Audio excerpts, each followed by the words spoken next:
Ciao guys, today we are building anchors.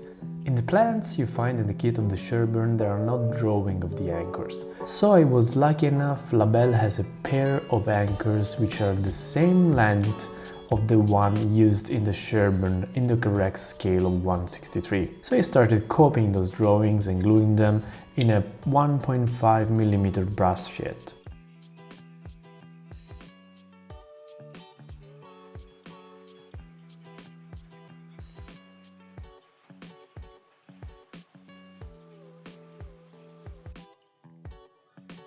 I used a Proxxon saw with a blade with super thin teeth for metal. Couldn't be more precise than this with the saw, but this was good enough for starting refining the piece. I secured the anchor with one of the clamper of Amati Kills holder and I started refining the piece with the Dremel rotating tool. With the disc I'm using, you won't get to all the corners. That's why I use my vise to fix the anchor into position and then I start refining with a small file. You want to get as close as possible to what you see on paper. The paper doesn't stick that much on metal, so from time to time I add a little bit of super glue. To refine the outer side of the anchor I used a disc sander. Be very careful here because you risk that the piece of anchor is forced down. So you need to fill the small gap between the piece and the sanding table with a small piece of wood.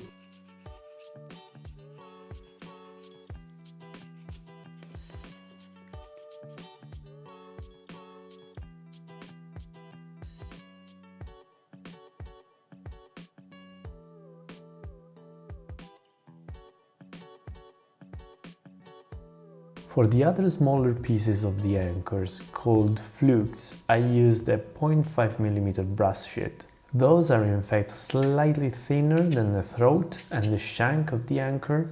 I used a metal scissor at this point, which can be very useful.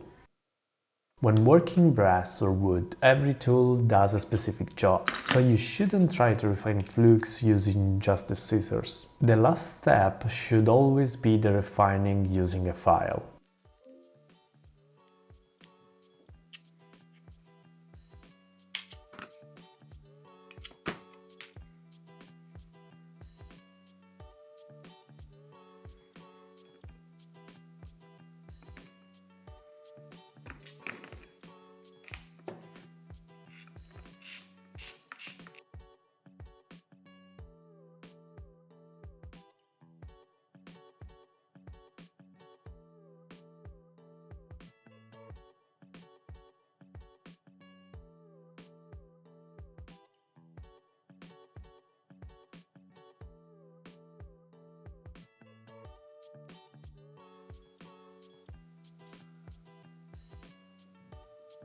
Let's get to soldering now.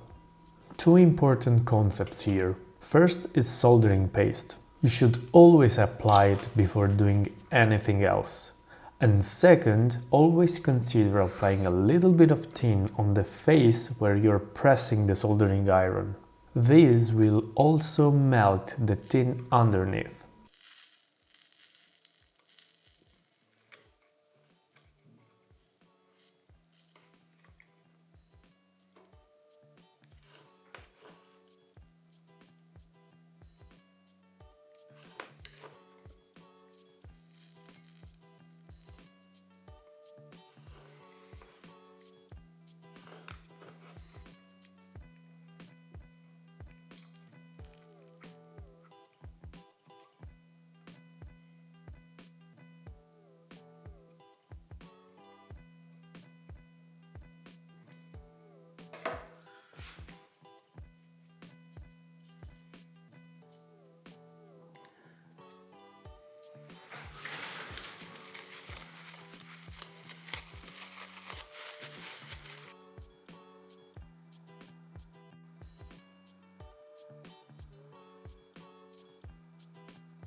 For the burnishing I use the Amomig burnishing fluid. I don't recommend it because it does not burnish the tin. So as you can see, the tin has not changed color. What I did is try to remove as much tin as possible so it is not noticeable with the naked eye.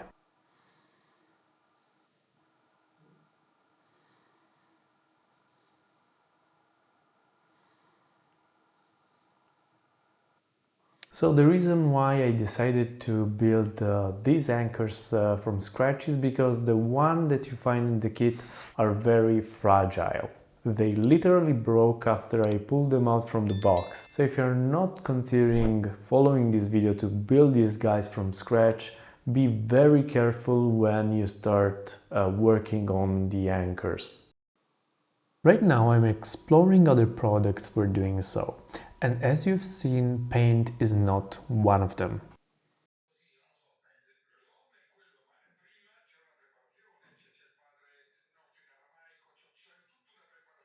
For the wooden stock, I used the one included in the kit, but as I already glued the two pieces together, I had to hammer the anchor into it.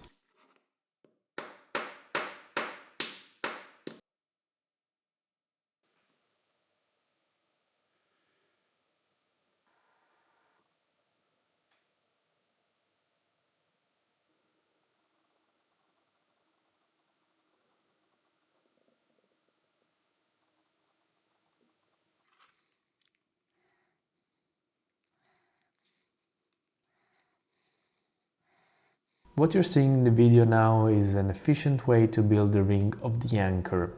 I should have done it a little bit larger, to be honest.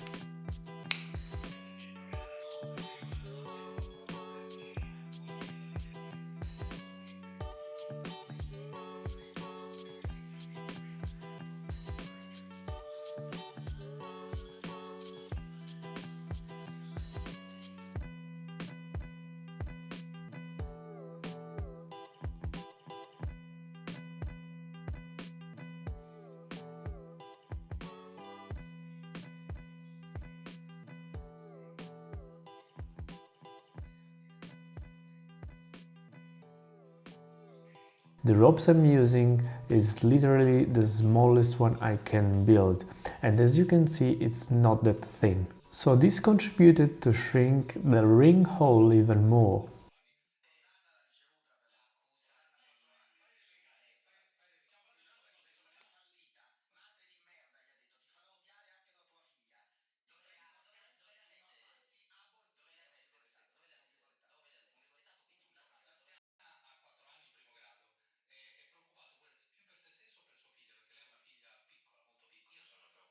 The anchor rigging is pretty standard, you can find a lot of images online for the anchor's knot.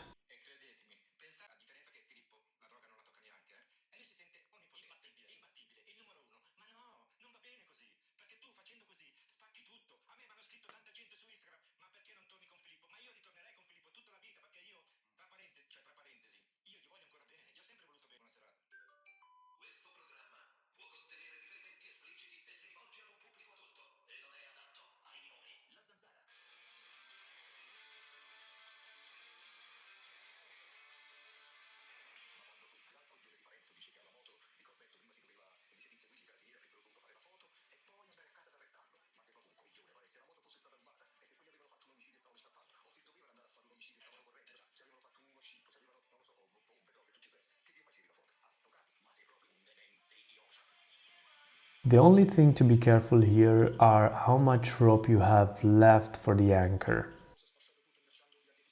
I was a bit too short on that.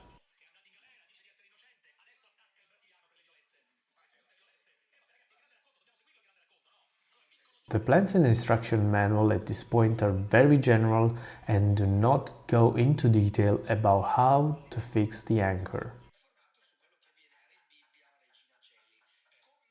Plans are missing a piece right here, which I'm building right now. The anchor is connected to a small block connected to the cut head, which allow for the anchor to go up or down.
If you guys like the video, press the like button, subscribe to the channel to support me, and I will see you in the next video.